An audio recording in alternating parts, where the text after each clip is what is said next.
করুণাময় এবং অত্যন্ত দয়ালু। আমার এলাকায়ও চা বাগান ভাঙ্গন হয়, নর্মালি হয় নদী ভাঙ্গনের কারণে, কিন্তু চা বাগানের পানি যে ভাঙতে পারে এটার একটা ছোট্ট প্রমাণ আপনাদেরকে দেখাই। কি পরিমাণ ভাঙতে ভাঙতে কি হয়েছে দেখেন আপনারা। এটারও আবার কারণ হচ্ছে গিয়ে প্রকৃতিরে হাত দিলে, প্রকৃতিরে ইন্টারফেয়ার করলে যে প্রকৃতি কতটা ভয়ানক হইতে পারে। এইখানে বালু তুলতে তুলতে এক সময় আরো প্রায় 7-8-10 বছর আগে বালু তোলা হইতো এইসব জায়গা থেকে।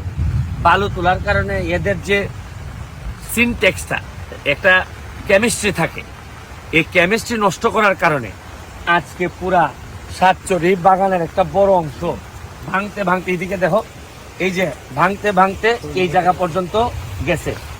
এই যে দেখেন, এই বাথরুমটা হয়তো আজকে কালকের মধ্যে ভেঙে পড়বে।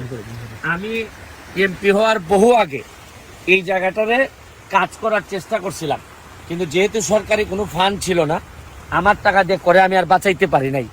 এখনের অবস্থাটা দেখেন, এখন দেখেন এই যে বড় গাছটা, এই বড় গাছটাও ভেঙে পড়বে, আজকে কালকে রাতের মধ্যেই ভেঙে পড়বে।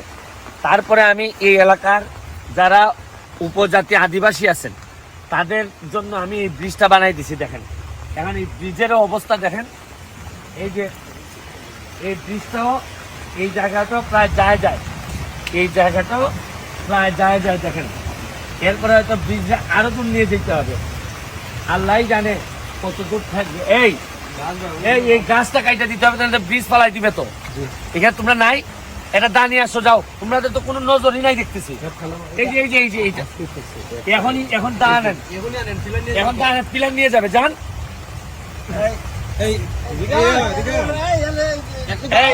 দেখেন এই যে দিয়ে দেখাও,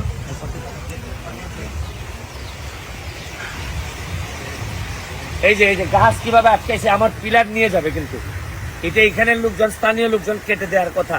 এরার অবশ্য অত গরজ নাই, এরার কথা হলো ভাঙলেই তো অসুবিধা কি? হ্যাঁ, অসুবিধা নাই না? অসুবিধা আছে যে এই গাছটা ভাঙার, এটা নিশ্চয়ই পড়ছে মিনিমাম 2-3 ঘন্টা আগে। জি না, আপনার 10 মিনিট আগে পড়ছে।